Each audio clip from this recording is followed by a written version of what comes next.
ऋतु गिरीको प्रस्तुति हाम्रो माझमा रहेको थियो। अब उहाँको प्रस्तुति हाम्रो जजेसहरूलाई कस्तो लाग्छ उहाँहरूबाटै सुन्नु भाइ।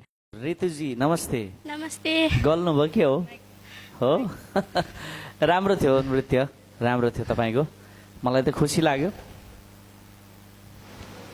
टाइमिङ अलिकति भएको छैन, कन्फ्युज भइरहेछौ। सिक्दाखेरि के गरेको त, त्यत्रो दिन थियो। अझ राम्रोसँग गर्नु है, तिम्रो डान्समा राम्रो होइन, प्र्याक्टिसमा राम्रो छ, यहाँ अलि भएन है। Next time. Thank you.